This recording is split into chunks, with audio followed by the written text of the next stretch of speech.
அகத்தியமே சத்தியம், சத்தியமே அகத்தியம். வணக்கம் நண்பர்களே, இது அஸ்ட்ரோ சுரேஷ். இன்றைக்கி நாம் பார்க்க போகிற ஒரு ஜோதிட பதிவு என்ன அப்படின்னா, தந்தையினுடைய தொழிலை யார் எடுத்து செய்ய முடியும், அதன் மூலம் யாருக்கு பொருளாதார மேம்பாடு மற்றும் புகழ் கிடைக்கும் அப்படிங்கிறத பற்றி நம்ம இன்றைக்கி பார்க்க போகிறாங்க. பொதுவாக ஒருத்தருடைய ஜாதகத்தில் சொந்த தொழில் செய்வதற்கான அந்த அமைப்பு முதல்ல இருக்கணுங்க. அதுக்கப்புறம் தான் இந்த விதியானது பொருந்தும். சொந்த தொழில் செய்கிறதுக்கு அவங்க ஜாதகத்தில் சந்திரன் லக்னத்துக்கு 6, 8, 12 இருந்தது அப்படின்னா சரியாக வராதுங்க. சொந்த தொழிலில் அவர்களுக்கு செய்தாலும் அவர்களுக்கு கடன் மாதிரியான விஷயங்களில் போய் மாட்டிக்கிறாங்க. லக்னத்திற்கு 6, 8, 12 சந்திரன் இருந்தால் அந்த தொழிலை சொந்த தொழில் செய்யாமல் இருப்பது நல்லது. ஆனால் இந்த 6, 8, 12 இருந்தும் சனியோட தொடர்பு அங்கே வந்தது அப்படின்னா அவங்க சொந்த தொழில் செய்தே ஆக வேண்டுங்கிற ஒரு எண்ணம் கொண்டு அவங்க செய்கிறதுக்கு முயற்சி செய்வாங்க. அதில் பிரச்சனைகளும் வரும். சரி, இப்போ நம்மளுடைய கேஸ் என்ன அப்படின்னா, சொந்த தொழில் செய்கிறாங்க, அது அப்பாவோட தொழிலாக இருக்குது. அதுக்கான விதிகள் என்ன அப்படிங்கிறத நம்ம பார்க்கலாங்க. தனியாக தொடங்கி அதை செய்து வெற்றி பெறுவதை காட்டிலும் தந்தையினுடைய தொழிலை அப்படியே எடுத்துகிட்டு போகிறதுங்கிறது மிகச்சிறப்பான ஒரு விஷயமாக இருக்கும். நிறைய சப்போர்ட் அவங்களுக்கு இருக்கும். இதுக்கான ஜோதிட விதிகளை பார்ப்பங்க.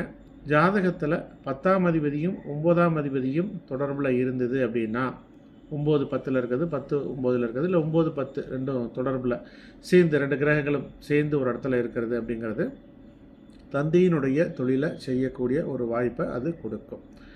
அதே மாதிரி பார்த்திங்க அப்படின்னா, குடும்பத்தோட இந்த பாரம்பரிய தொழிலை ஏற்று நடத்துறதுக்கான ஒரு யோகம் அவங்களுக்கு கண்டிப்பாக இருக்கும். 5, 9, 5, 9, 10 இந்த அமைப்பு இருந்தாலும் சரியா. அடுத்தது சூரியன், சரியா. சூரியன் 2ஆம் பாவத்திலேயோ 5ஆம் பாவத்திலேயோ 10ஆம் பாவத்திலேயோ 11ஆம் பாவத்திலேயோ ஒருத்தருக்கு இருந்தது அப்படின்னா அவர் தந்தையினுடைய தொழிலை செய்யலாம் அப்படின்னு எடுத்துக்கலாம். அதே மாதிரி சனி சூரியன் இணைவானது இருந்தது அப்படின்னாலும் இவர் தந்தையினுடைய தொழில் அல்லது தந்தை கூட இருந்து வேலை பார்க்குறது, இந்த மாதிரியான ஒரு வாய்ப்புகள் கிடைக்கும் அப்படின்னு எடுத்துக்கலாம். 2, 9, 10 இந்த இணைவு இருந்து இவர் தந்தையினுடைய தொழிலை எடுக்கிறார் அப்படின்னா மிகப்பெரிய ஒரு வெற்றி பொருளாதார ரீதியாக கிடைக்கும். அதே மாதிரி இதில் 11ஆம் பாவத்தோட தொடர்பு 2, 9 இல்லை 2, 10, 11, 2, 9, 10, 11 இந்த காம்பினேஷன்ஸ் வந்துருச்சு அப்படின்னா மிகப்பெரிய அளவுக்கு தந்தையினுடைய தொழிலை சின்ன லெவலில் எடுத்தாலும் அவர் பல மடங்கு உயர்த்தக்கூடிய அந்த தன்மை கொண்டவராக இருப்பார். அது மாதிரி அது நடக்கும், சரிங்களா. அதே மாதிரி 9, 2 தொடர்பு இருந்தால் கூட தந்தையினுடைய தொழில் மூலமாக வருமானம் இல்லை தந்தையின் மூலமாக அதிகமான சப்போர்ட் இந்த ஜாதகருக்கு இருக்கும் அப்படின்னு சொல்லலாம். நீங்கள் இதுக்கு 2, 9, 10, 11ங்கிறது கூட கிடையாது. 10, 11 தொடர்பு பெற்றிருந்தால் கூட தொழிலில் நல்ல ஒரு சிறப்பான ஒரு அமைப்பு இருக்கணும். எது எப்படி இருந்தாலுங்க சூரியனும் நல்ல நிலைமையில் இருக்கணும், 9ஆம் அதிபதியும் நல்ல நிலைமையில் அது இருந்தது அப்படின்னா சிறப்பான ஒரு பாக்கியத்தை இவர்கள் பெறுவார்கள்.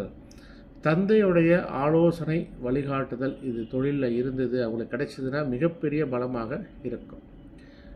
4ஆம் அதிபதியும் 10ஆம் அதிபதியும் தொடர்பு இருந்தால் கூட குடும்பத்தாரோட பாரம்பரிய தொழில், அவர் தாத்தாவோடது அப்பா பார்த்துருப்பார், அப்பாவோடத பையன் பார்க்குறது, இப்படி இந்த 4, 10 தொடர்பு இருந்தது அப்படின்னா இந்த பாரம்பரிய தொழிலை கூட இவங்களால் செய்ய முடியும் அப்படின்னு நம்ம சொல்லலாம். அதே மாதிரி 10ஆம் அதிபதி வர்க்கோத்தமம் பெற்றிருக்கு, 9ஆம் அதிபதியோட தொடர்புலேயே இருக்குது. கண்டிப்பாக தந்தையினுடைய தொழிலில் இவர் வெற்றி பெறுவார் அப்படின்னு சொல்லலாம். கடைசியாக ஒரு பாயிண்ட் சொல்கிறேன். சூரியன் 9ஆம் அதிபதி 10ஆம் அதிபதி இந்த காம்பினேஷன் இருந்தால் கூட தந்தையினுடைய தொழிலை செய்யக்கூடிய ஒரு நபர், குடும்பத்தில் 2, 3 பசங்க இருந்தால் கூட இந்த நபர் தான். சூரியன் 9, 10 தொடர்பு இருந்ததுன்னா தந்தையினுடைய தொழிலை செய்வதற்கு முதல் ஆளாக வருவார். இவர்கிட்ட கொடுத்தா தான் அது சிறப்பாக இருக்கும், சரியா. நண்பர்களே, உங்களுடைய ஜாதகத்தை முழுமையாக ஆய்வு செய்து உங்களுக்கு உண்டான பலன்களை நீங்கள் தெரிந்து கொள்வதற்கு ஸ்க்ரீனில் இருக்கக்கூடிய நம்பருக்கு கால் பண்ணுங்கள் அல்லது வாட்ஸ்அப் பண்ணுங்கள். ஜாதகம் பார்க்கறதுக்கு உண்டான வழிமுறைகள் என்ன என்பதை நான் உங்களுக்கு தெரிவிக்கின்றேன். மேலும் வாட்ஸ்அப் மூலமாக ஜோதிடம் கற்றுக்கொள்ள வேண்டும் என்றாலும் என்னை தொடர்பு கொள்ளுங்கள். நம்ம ஒவ்வொரு நாளும் ஜோதிட பதிவுகள் இந்த சேனலில் பதிவு பண்ணிகிட்ருக்கிறேன். விருப்பமுடையவர்கள் இந்த சேனலை சப்ஸ்கிரைப் பண்ணிக்கங்க. அப்போ தான் நான் போடக்கூடிய பதிவுகள் உங்களுக்கு உடனுக்குடன் வந்தடையும். நண்பர்களே, மீண்டும் மற்றொரு பதிவுடன் நாளைக்கு நான் உங்களை சந்திக்கின்றேன். அகத்தியமே சத்தியம், சத்தியமே அகத்தியம். நன்றி நண்பர்களே.